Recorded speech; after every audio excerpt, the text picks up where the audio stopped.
আমরা বান্দরবন পৌঁছেই প্রথমে নাস্তা শেষ করেছিলাম। তারপর আমাদের পরবর্তী গন্তব্য পালংখিয়াং।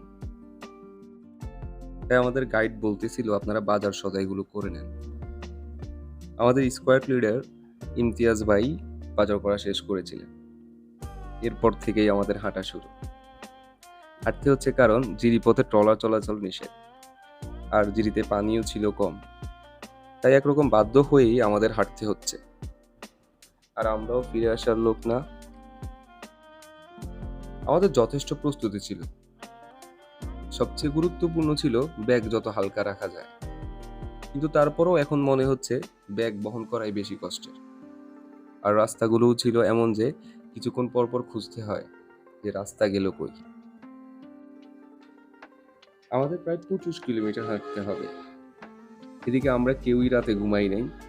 তার উপর এখন 3টা বাজে, আমাদের কাছে বিস্কিট আর পানি ছাড়া কিছুই নেই।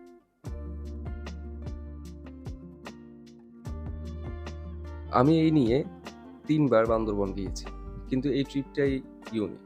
আমাদের ট্রেকিং এর অভিজ্ঞতা ছিল ভয়ঙ্কর সুন্দর, আর তাই ফিরে এসে আমার মনে হচ্ছে এটাই বেস্ট ট্রিপ ছিল। কারণ পাহাড় মানেই তো অ্যাডভেঞ্চার।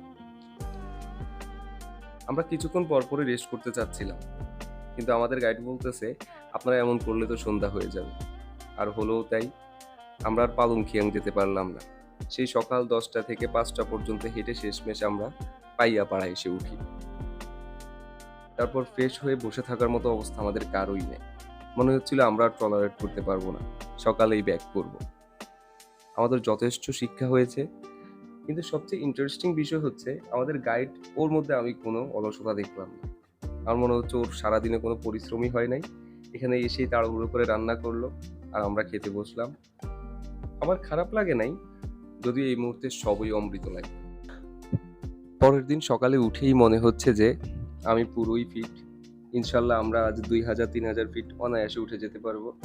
তাই সকাল 9টায় আমরা আবার বেরিয়ে পড়লাম, কিন্তু এবার আমাদের জন্য ভয়ঙ্কর সব অবস্থা অপেক্ষা করছে।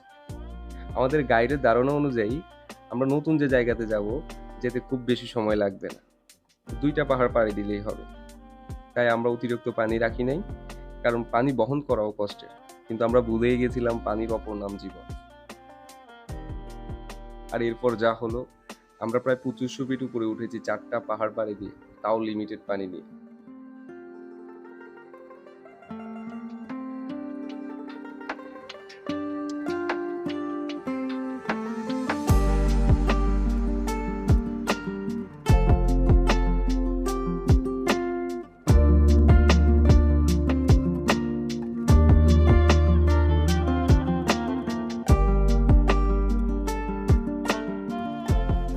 পুরো শরীর কাঁপতেছে, আমি ঠিক থাকবো? হ্যাঁ, আমার কিন্তু পুরো শরীর কাঁপতেছে। আপনি আরেকটা রেস্ট দিতে হবে, 10 মিনিট একটা রেস্ট দিতে হবে, তাহলে দেখবেন যে শরীরের সাথে এটা অ্যাডজাস্ট করবো। বলেন আপনার অনুভূতি বলেন। আপনি 120 কেজি ওজন নিয়ে মোটামুটি বড় ধরনের পাহাড় পাড়ি দিলেন। হ্যাঁ, এখনো তো একটু ওঠা বাকি, উঠে যাব। কষ্ট তো হবেই। পালস রেট কত আছে? তুই ধরলে বুঝতে পারবি, আমি জানি না, তুই তো ডাক্তার মানুষ।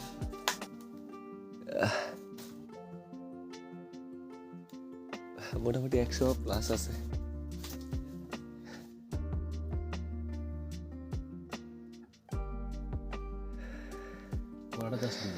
এখন এই পরিস্থিতিতে তোমার কাছে পানি নাই। এই যে টাইগার আছে, এটাই লাস্ট সম্বল, এটা পড়ার নাই আরো। এখনো তোমার আরো পানি দেওয়া দরকার আছে, আরো 2 ঘন্টা তোমার কাছে পানি নাই। রাইট।